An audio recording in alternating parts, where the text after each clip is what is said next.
Boa noite, irmãos, que a paz seja com todos. Amém. Graças a Deus, né? O Senhor nos concede de estarmos aqui, nos reunir na presença dEle para a gente louvar aquele que nos resgatou do pecado, aquele que está vivo, aquele que vive e reina pelos séculos dos séculos. E Ele tem todo o poder nos céus e na terra para abençoar, para salvar, para curar, para libertar. E em breve Ele vai voltar para nos levar para o céu. Quero agradecer a oportunidade de estar aqui, trazer uma palavra do Senhor para o nosso coração. Eu gostaria que os irmãos abrissem as vossas Bíblias no livro de Atos, capítulo 4, a partir do versículo 8.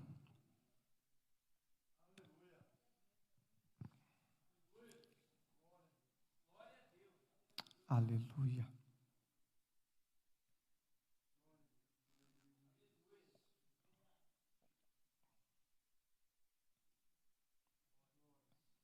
Quatro de Atos, a partir do versículo 8. Aleluia. Diz assim a palavra do Senhor. Então Pedro, cheio do Espírito Santo, lhes disse: principais do povo e vós, anciãos de Israel, visto que hoje somos interrogados acerca do benefício feito a um homem enfermo e do modo como foi curado, seja conhecido de vós todos e de todo o povo de Israel, que em nome de Jesus Cristo, o Nazareno, aquele a quem vós crucificastes e a quem Deus ressuscitou dos mortos, em nome desse é que estes são diante de vós. Ele é a pedra que foi rejeitada por vós, os edificadores, a qual foi posta por cabeça de esquina, e em nenhum outro há salvação, porque também debaixo do céu nenhum outro nome há, dado entre os homens, pelo qual devamos ser salvos. Então eles, vendo a ousadia de Pedro e de João, e informados de que eram homens sem letras e indoutos, se maravilharam, e tinham conhecimento de que eles haviam estado com Jesus. Aleluia. Os irmãos podem assentar.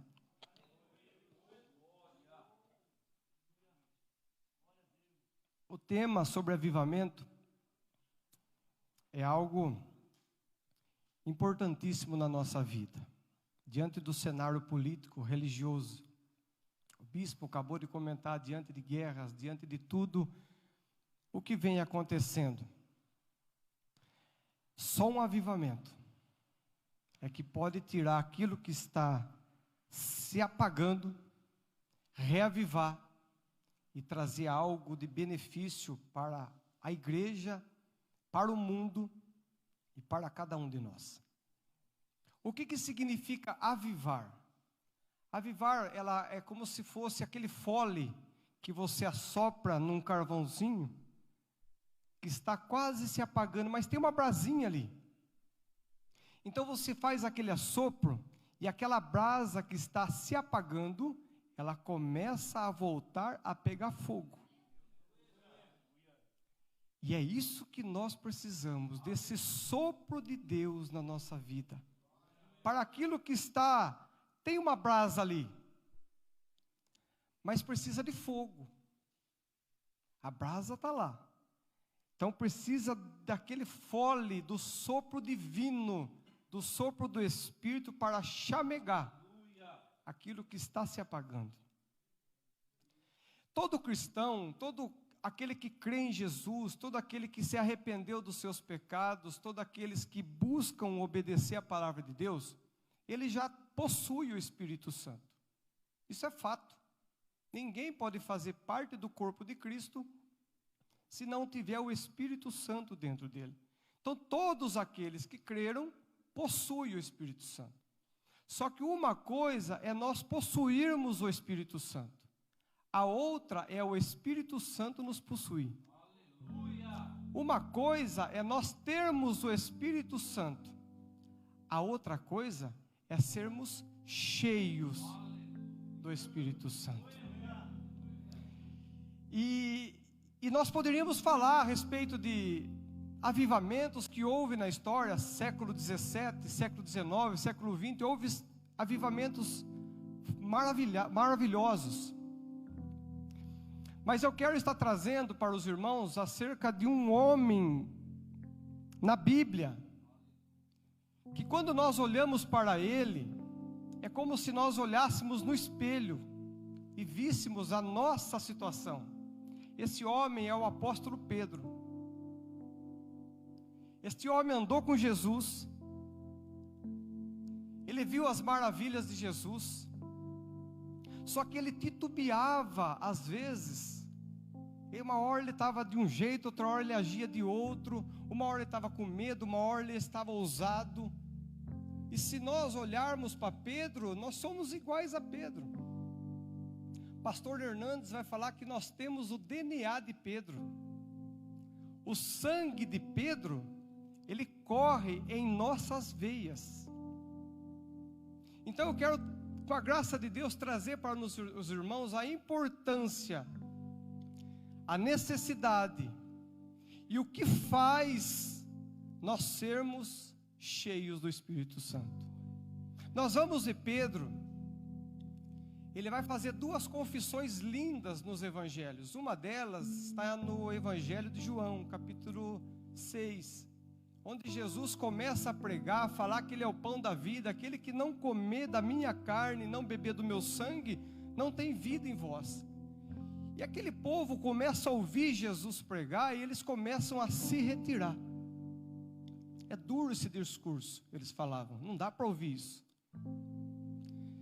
E Jesus olha para os 12 e vai falar: vocês querem sair também? Pode ir embora. Aí Pedro: Senhor, para onde que nós vamos? Tu tens palavras de vida eterna, e nós temos crido que tu és o Filho de Deus. Uma outra confissão linda de Pedro, Jesus pergunta aos discípulos: quem dizem os homens que eu sou? Aí eles vão responder: alguns dizem que o Senhor é profeta, outros dizem que o Senhor é Jeremias, outros vão dizer que o Senhor é Elias. Aí Jesus fala: mas e vocês? Eu quero saber de vocês, o que vocês dizem de mim? Pedro, tu és o Cristo, o Filho do Deus vivo.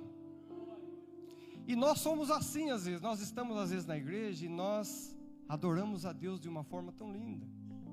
Nós oramos em casa, a gente sentimos a presença de Deus de uma forma maravilhosa, aquele regozijo na alma.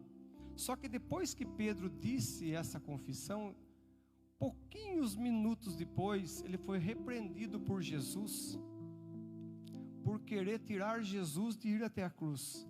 E Jesus fala para ele: afasta-te de mim, Satanás.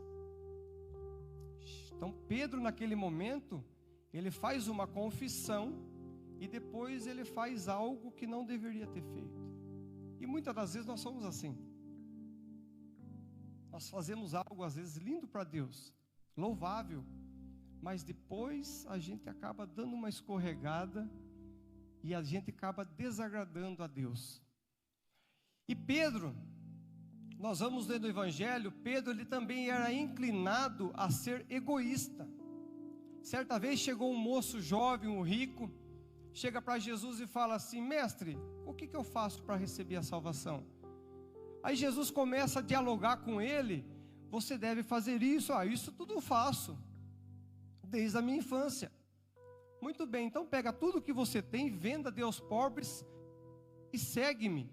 Aí aquele jovem, por ser rico, ele deixa Jesus e fica com a riqueza. Aí Jesus fala: quão difícil é para uma pessoa que confia na riqueza entrar no reino de Deus. Aí Pedro, vai falar: Senhor, nós deixamos tudo, o que nós vamos receber? Inclinado a ser egoísta. E nós somos assim, às vezes. Fazemos tal coisa, ofertamos, o que eu vou receber em troca? Eu vou fazer, Senhor, mas o que o Senhor vai dar para mim? Quero saber.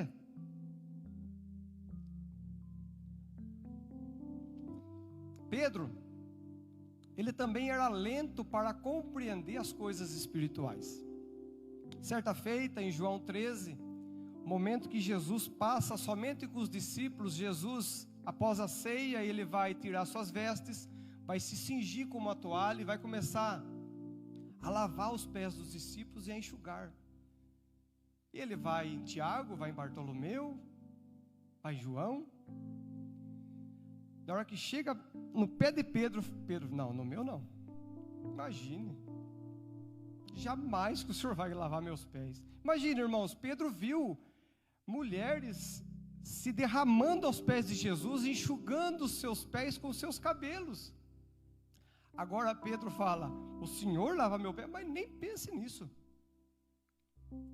Nós somos assim, não entendemos às vezes as coisas espirituais. Aí Jesus fala para ele: se eu não te lavar, Pedro, você não tem parte comigo.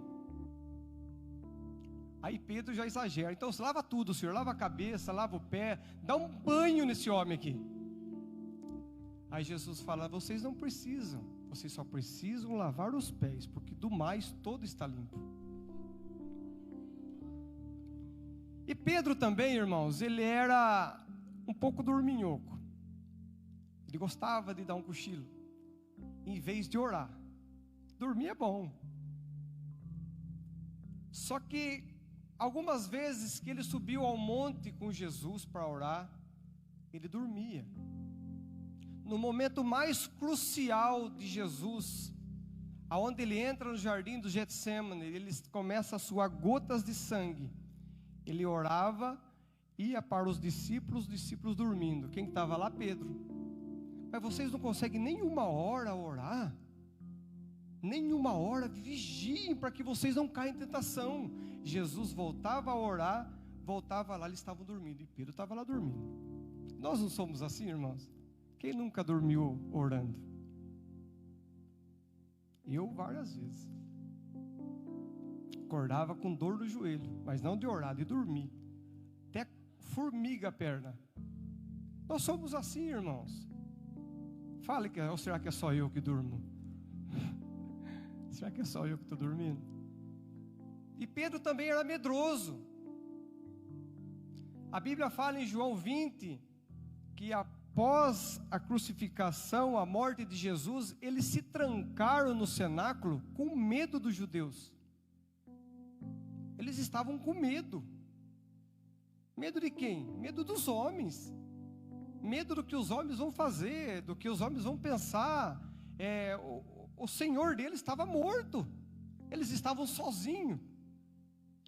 Só que eles não estavam entendendo que aquele que estava morto estava para ressuscitar. Tanto é que ele entra com a porta fechada e fala: paz seja convosco. Só que este Pedro também era covarde. Pouco depois que Jesus foi preso no jardim de Getsemane, levam ele para interrogá-lo diante do sumo sacerdote Anás e Caifás naquela época. Pedro chega próximo da casa, ele entra, João abre a porteira para ele, ele entra e uma mulher fala assim: por um acaso, você não é discípulo dele? Aí Pedro fala: eu não, imagina, não conheço esse homem. Aí ele chega perto de uma fogueira que fazia frio naquela noite.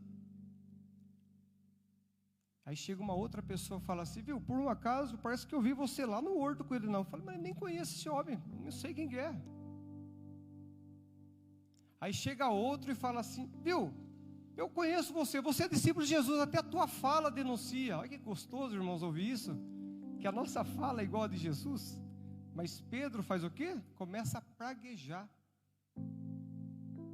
eu não conheço esse homem. E o galo canta. E eu pergunto, quem nunca negou Jesus? Quem nunca teve medo? Quem nunca deixou de entender as coisas espirituais? Todos nós passamos por isso. Eu já neguei Jesus. Já que eu me converti, no início da minha conversão, eu comecei, depois de um testemunho, eu comecei a entregar folhetos na rua. E eu andava de rua em rua, eu entregando, de casa em casa, só que eu não conseguia passar no centro, porque eu tinha medo de passar no centro. Você imagina, irmãos, até poucos tempos atrás, o Alexandre andava chinelo no pé, bermudão, camisa no ombro, latinha de cerveja na mão. Eu ficava imaginando isso. Eu falei, agora eu vou entrar no centro para pregar o evangelho. Não, eu vou nada, eu tenho vergonha. E é verdade, eu fiz isso. Eu deixava de andar no centro e testemunhar que Jesus me salvou. Medo, covardia, ou qualquer outro nome que a gente possa falar. Eu fiz isso, e não foi só isso. Só que este Pedro, Jesus não enxotou ele. Não, você não serve para mim. Não, Jesus restaurou Pedro. Ele restaurou, Ele nos restaura. Se nós estamos aqui, é porque Deus não vai enxotar nós. Se você está aqui é porque Ele não matou você, porque você negou Ele, porque você é medroso, ou porque você cometeu qualquer outra coisa. Ele restaura. E Ele traz Pedro para perto dEle. Se você me ama, Pedro, apacenta, faça a minha vontade, pregue a palavra. E o lindo de tudo isso é que esse Pedro, ele fica com quase mais 120 irmãos num culto de oração.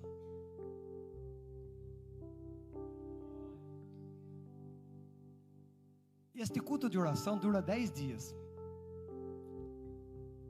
E no final desses 10 dias, a palavra vai dizer, capítulo 2 de Atos, que cumprindo-se o dia de Pentecostes, estavam todos reunidos no mesmo lugar.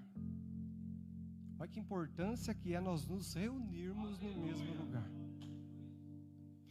E de repente ouve-se um som, como de um vento, aleluia, veemente, impetuoso.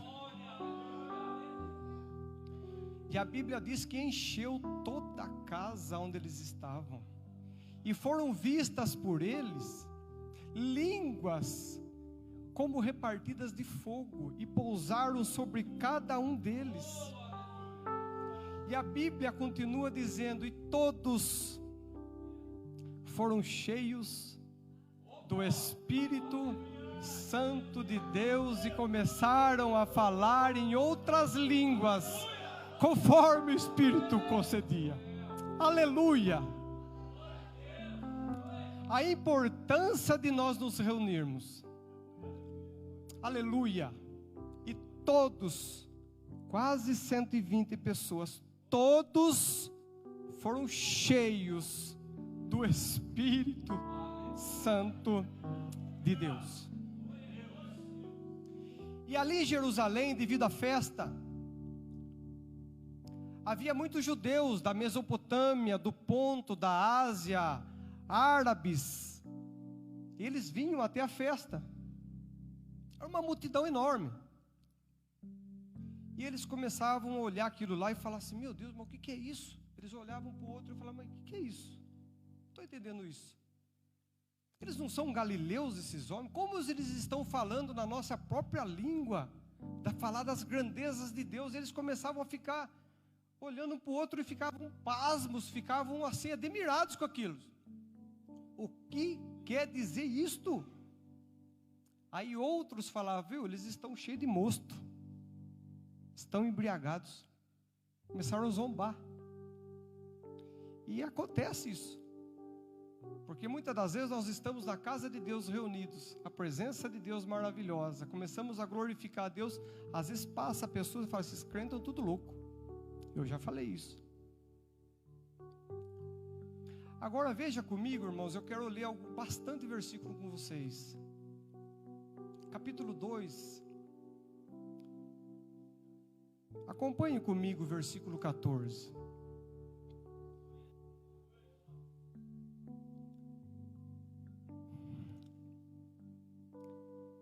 Olha aquele homem que até poucos dias atrás estava com medo.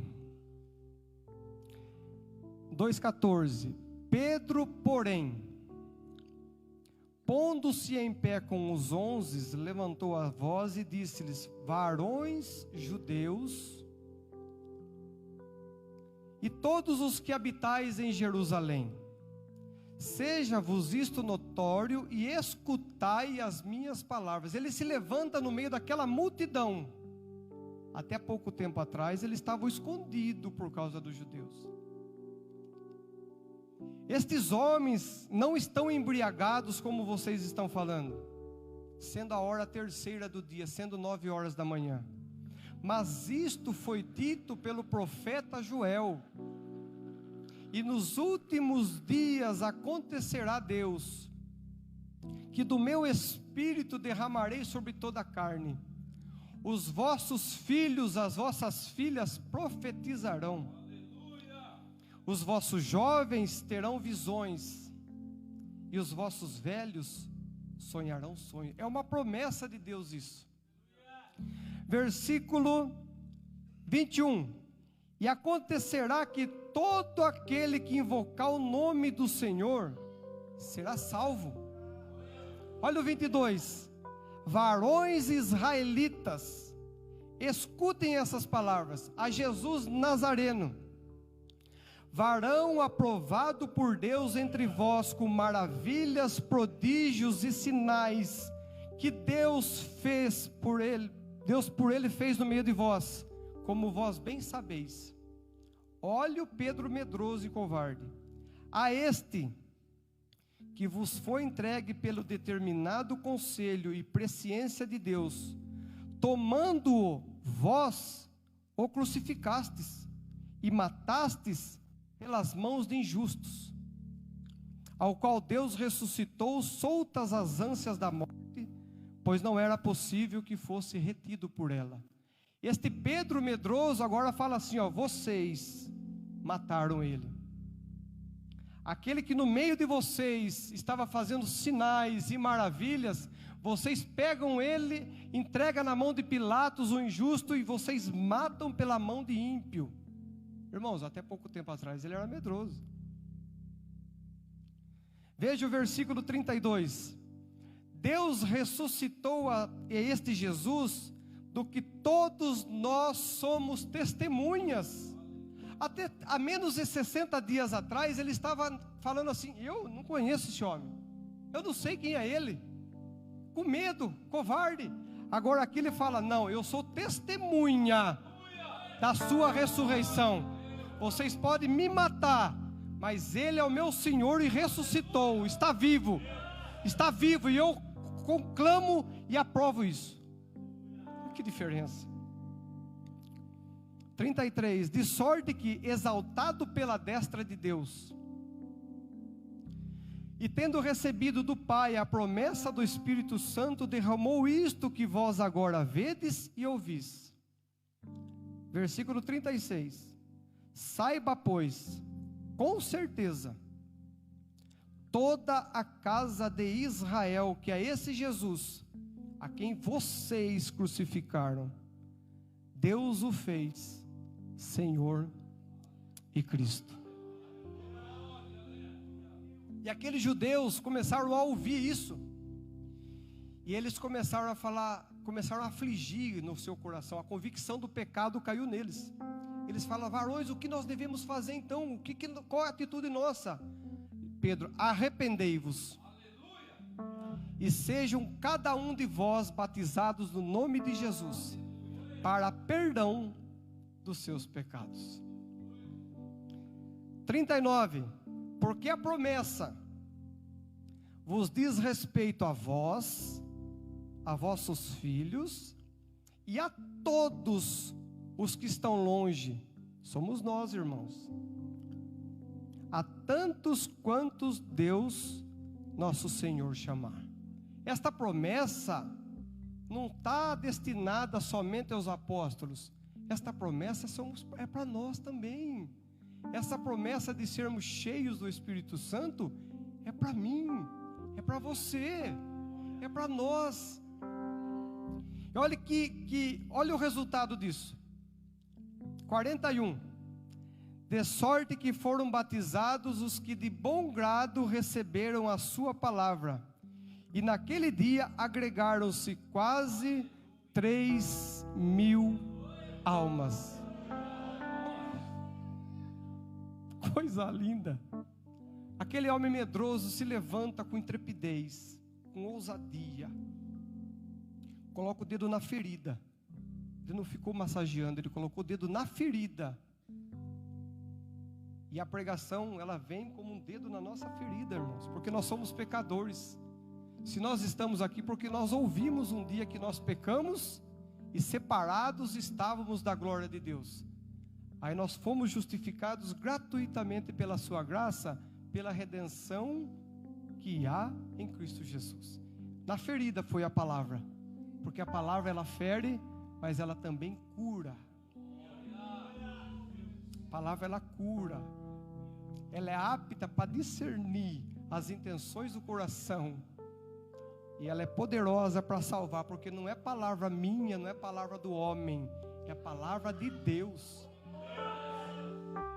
Aleluia. E este mesmo Pedro que não entendia as coisas espirituais, no capítulo 5 vai acontecer um fato, um pouquinho antes no 4, Barnabé vende a sua propriedade e leva toda a quantia da propriedade, uma casa talvez, e entrega nas mãos dos apóstolos. Eles faziam isso naquela época. Aí tinha um casal, Ananias e Safira, que eles também queriam fazer algo, só que eles fizeram algo mentindo.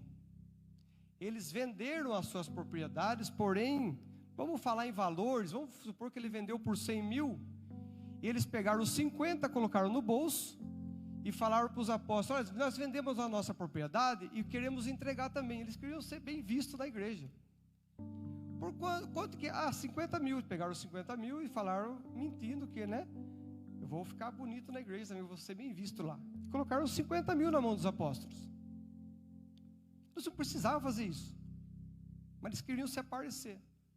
Aí aquele homem que não tinha conhecimento das coisas espirituais, sem ninguém falar nada, porque isso daí é entre ele e Deus, ele olha para Ananias e fala assim: por que encheu Satanás o teu coração para que você mentisse ao Espírito Santo? A propriedade era sua, você não precisava fazer aquilo. Você não mentiu a mim, você mentiu a Deus. Então o Espírito Santo é Deus, porque ele mentiu ao Espírito Santo. E a Bíblia diz que os dois foram fulminados, porque eles queriam se aparecer, eles mentiram. Então você vê, aquele homem que não tinha discernimento, não compreendia, já tinha discernimento, sem ninguém falar para ele. Deus revelou que eles estavam em amargura e fel de amargura. Aquele homem que era inclinado a ser egoísta, no capítulo 8, houve um avivamento em Samaria. Filipe está lá pregando a palavra de Deus, curando enfermos, expulsando demônios, os paralíticos andavam. E a igreja, os apóstolos, ficou sabendo desse avivamento, que a palavra de Deus estava sendo recebida em Samaria, e envia para lá Pedro e João. E eles começam a impor as mãos sobre os discípulos para que descesse sobre eles o Espírito Santo. E um homem que há pouco tinha se batizado, provavelmente não convertido, ele começa a ficar admirado que quando Pedro colocava as mãos, o Espírito Santo vinha sobre eles. Aí ele chega para Pedro e fala assim: Pedro, dá um pouquinho de dinheiro aqui, ó. Me dá esse poder para quando eu colocar as mãos sobre eles, aconteça a mesma coisa. Irmãos, Pedro era inclinado a ser egoísta, ele podia colocar o dinheirinho no bolso. Então, receba um pouquinho, põe a mão, vai pôr na mão, hein. Aí Pedro fala assim, versículo 8, vamos comigo?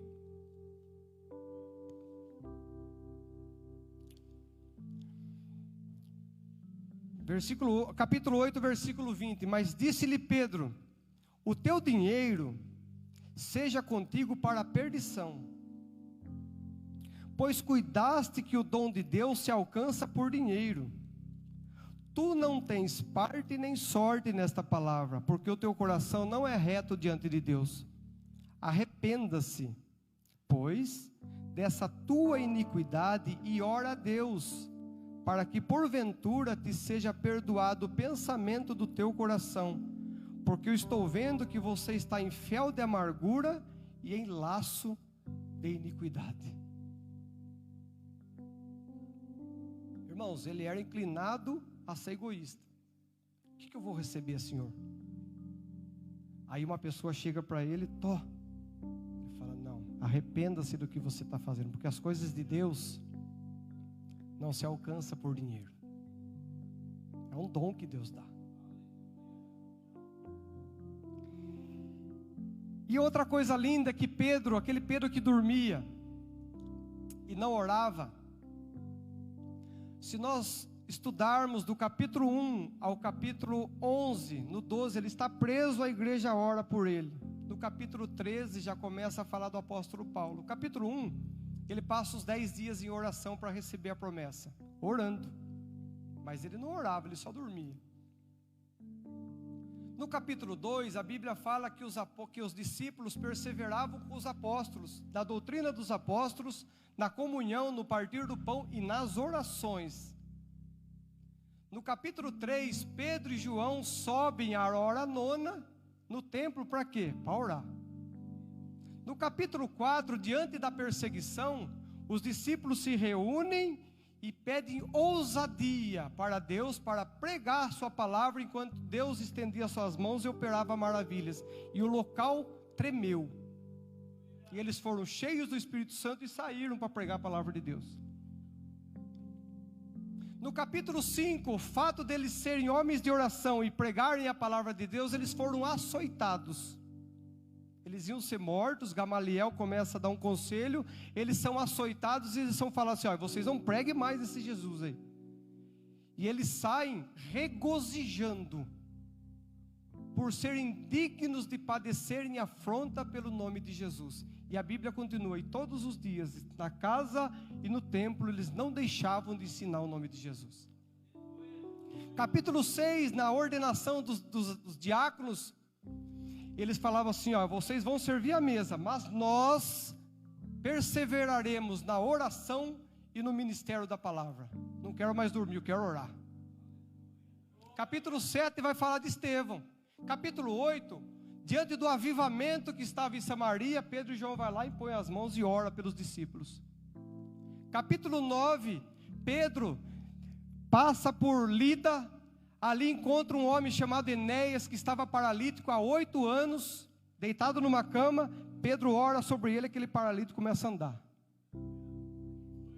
Depois o pessoal de Jope fica sabendo que Pedro estava lá, chama ele, uma discípula chamada Tabita, Dorcas, morreu.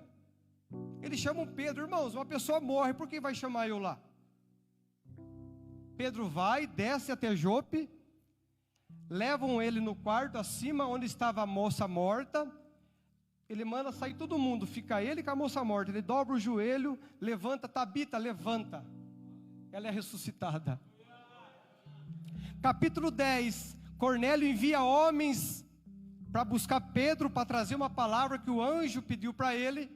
E Pedro está fazendo o quê? Está orando. E Deus dá um arrebatamento de sentidos para eles. Aquele homem que não orava, agora deseja orar. E é interessante que no capítulo 3, Pedro e João estão indo no templo. Na entrada do templo, era colocado um paralítico que há mais de 40 anos, ele tinha nascido já sem poder andar. Eles colocavam ali para pedir esmola. Na hora que Pedro chega, ele dá uma esmolinha para mim. Aí Pedro para, aí o homem já faz assim com a mão. Aí Pedro fala, assim, não tenho ouro nem prata, mas o que eu tenho eu te dou, levanta e anda. Isso me traz à memória um fato que aconteceu com Tomás de Aquino. Tomás de Aquino entra no gabinete de um líder religioso. Ele entra, abre a porta. O líder religioso estava numa mesa assim, farta de dinheiro. Ele estava somando uma quantia muito enorme de dinheiro.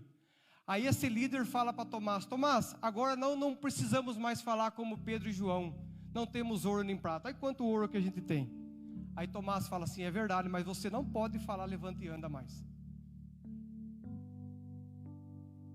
E aquele paralítico, ele começa a pular e entrar no templo com Pedro e João.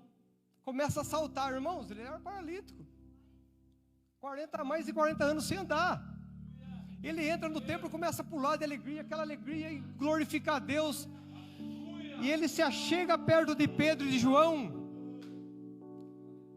Aquela alegria que toma conta, as pessoas começavam a olhar para Pedro e João assim. Irmãos, se a gente não tomar cuidado, vamos imaginar um paralítico aí na frente. A gente ora, levanta e anda, ele entra aqui dentro, a gente vai do lado do paralítico. Fui eu que curei, viu? Não, se a gente não tomar cuidado, a gente faz isso. É normal do nosso, assim, até um pouco se aparecer. Aí o bispo chama para cima para dar testemunho, eu só aqui atrás, chama eu também. Aí Pedro, na hora que ele vê que as pessoas estão olhando para ele, ele fala assim, por que vocês estão olhando para nós? Vocês acham que eu, com meu poder, eu posso curar esse homem? Não, aquele a quem vocês crucificaram, é por causa dele que ele está são diante de vós. Aleluia, que diferença. É um homem cheio do Espírito Santo. A vida dele mudou. Ele é o holofote, não é mais nele. O holofote é em Cristo. É em Cristo. Nosso holofote é para Cristo. Agora veja comigo, capítulo 3.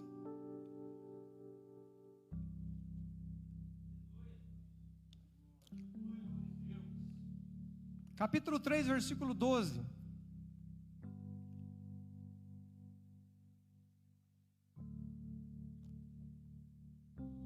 E quando Pedro viu isto, disse ao povo, varões israelitas, por que vos maravilhais disso? Ou por que olhais tanto para nós, como se por nossa própria virtude ou santidade fizéssemos andar este homem? O Deus de Abraão, e de Isaque, e de Jacó, o Deus de nossos pais, glorificou a seu Filho Jesus, a quem vós entregastes, e perante a face de Pilatos negastes, tendo ele determinado que fosse solto. Mas vós negastes o santo e o justo, e pediste que se vos desse um homicida, Barrabás, e matastes o príncipe da vida, ao qual Deus ressuscitou dos mortos. Olha de novo, do que nós somos testemunha. Olha a ousadia desse homem. Versículo 17. E agora, irmãos, eu sei que vocês fizeram tudo isso por ignorância, como também os vossos príncipes.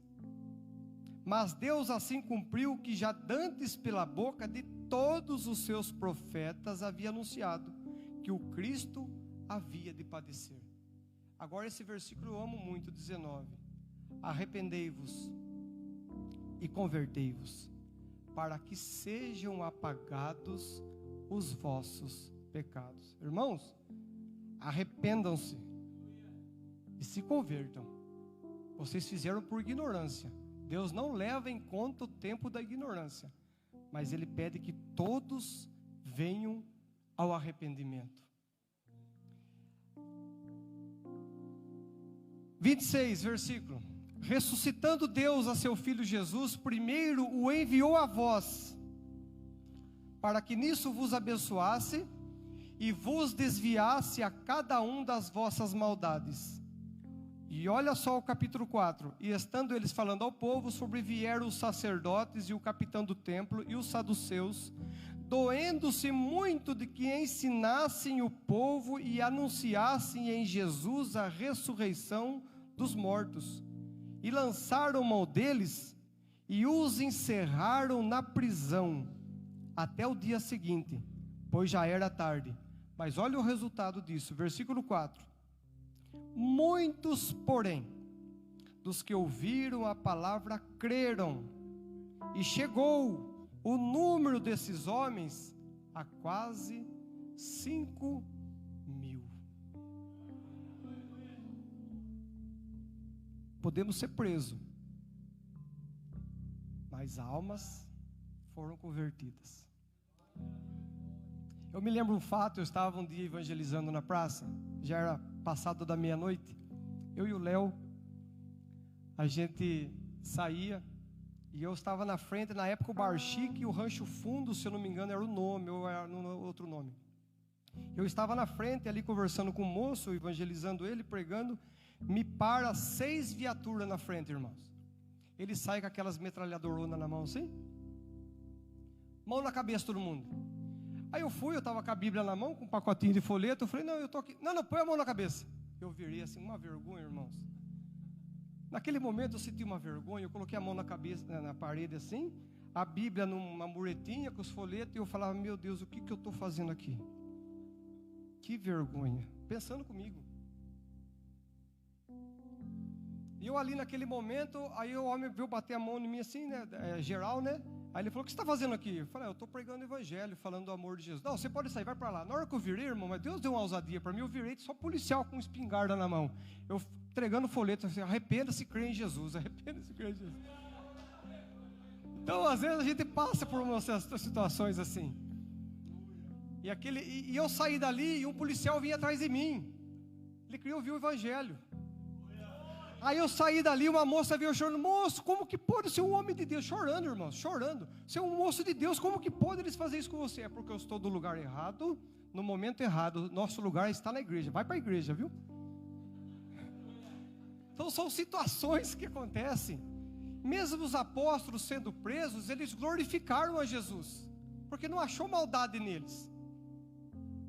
Nem que a gente seja preso, desde que não seja preso justamente, a gente glorifica a Deus. Paulo e Silas na prisão, os apóstolos, quantos servos de Deus na prisão, e glorificaram o nome de Jesus. Então o que eu queria passar para os irmãos era isso, a importância de nós buscarmos esse avivamento, nós buscarmos o poder de Deus. Eu estava falando para os jovens, Deus ele não tem gotas para nós, Ele tem uma corrente de rios de água viva. O que procede de Deus é coisa superlativa. Nós estávamos num culto de oração, aqui numa sexta-feira, acho que faz mais ou menos um mês, nós fomos impactados pela presença de Deus aqui. O irmão Anderson, ele tentou dormir, nós fomos trabalhar depois, ele tentou dormir no serviço, ele não conseguia dormir. Aleluia, sentindo a presença de Deus. Ele falou, irmãos, eu acabei de jantar, irmãos, eu fui dormir um pouco, eu estava cansado, eu não conseguia dormir, eu ficava falando em mistério com Deus. Eu falei para ele assim, irmão, isso é uma gota do que Deus quer fazer para nós, diante de um oceano. Isso é uma gota. Nós fomos impactados aqui, irmão. Quem estava aqui, não sei, acho que faz mais ou menos um mês. Nós fomos impactados aqui.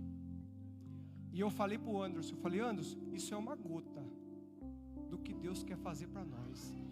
Ele não tem gotinhas, Ele tem uma enxurrada do poder dEle para fazer na nossa vida. Nós não precisamos de autoajuda, nós precisamos da ajuda do alto. Certa vez um homem, um dos heróis da fé, se nós estudarmos os heróis da fé, um deles é Dwight Lyman Moody. Esse homem estava pregando, Deus usando ele. Ele desce do púlpito depois da pregação, 2 irmãs chegou para ele e falou assim, nós estamos orando pelo Senhor. Ele ficou meio intrigado na hora assim, falou assim, mas por que vocês não oram pelo povo? Não, porque você precisa de poder. E ele sai dali, ele começa a orar, buscar um revestimento de poder. Ele estava andando um dia em Nova York, e de repente ele sente algo, ele consegue entrar numa casa, ele dobra o joelho, ele vai falar na sua autobiografia que ele sentia ondas elétricas invadindo o seu corpo. E daquele dia que ele se levantou, de joelhos ali, ele se levantou, ele nunca mais foi o mesmo. Aquele homem, ele ganhou mais de 500.000 almas para Jesus. E ele pregava a mesma coisa que ele pregava antes. Que Jesus salva, que Jesus salva. Porém, é o poder de Deus na nossa vida.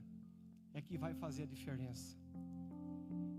É o poder de Deus, e é este avivamento. Quando o bispo falou sobre esse avivamento, eu já olhei para o Valério, já olhei porque já fazia mais de um ano que a gente estava orando por esse avivamento.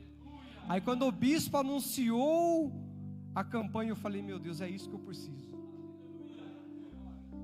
Eu fui levar meu sogro sexta-feira, lembrei, fui levar meu sogro sexta-feira na Unicamp. Aí eu cheguei lá 7h30 da manhã, mais ou menos, 7h30, eu saí de lá 3h15 da tarde, e eu vi um moço pregando para uma moça. Eu fui no carro, peguei alguns folhetos, coloquei algumas 2 bíblias no bolso, aquelas Novo Testamento, falei, vou pregar também. Aí eu fui entregando para um, bom dia, posso deixar um folhetinho para você? Aí eu parava às vezes com um, parava para conversar, eu sentei com um senhorzinho, fiquei conversando com ele. Mas ao mesmo tempo, irmãos, veio uma tristeza no meu coração, porque eu já comecei ali a andar e aquele monte de gente ali, tinha centenas de pessoas entrando e saindo daqueles hospitais. Daí eu comecei a imaginar o que Paulo faria aqui no meu lugar. O que Pedro faria no meu lugar aqui. O que Estevão faria no meu lugar. O que Filipe, o que os apóstolos. Aí eu fui mais bem entender ainda, eu preciso de poder. Eu preciso de um avivamento. Eu estou muito seco, eu preciso das torrentes do céu na minha vida. Irmãos, pasmem, eu fiz aquilo lá com alegria, mas eu saí dali triste. E quando nós sentimos isso, irmão, que estamos secos, é um ótimo passo para a gente receber uma chuva de Deus. É um ótimo passo. Cabe a nós entendermos a nossa necessidade. Só vai beber água na fonte quem está com sede. Só busca um avivamento quem sabe da necessidade de um avivamento. E esta campanha, ela foi dirigida por Deus, para que a gente, irmãos, seja cheio de Deus, seja cheio. Quando você falar da palavra de Deus, a convicção do pecado crave o coração daquela pessoa, e ela venha se render a Cristo.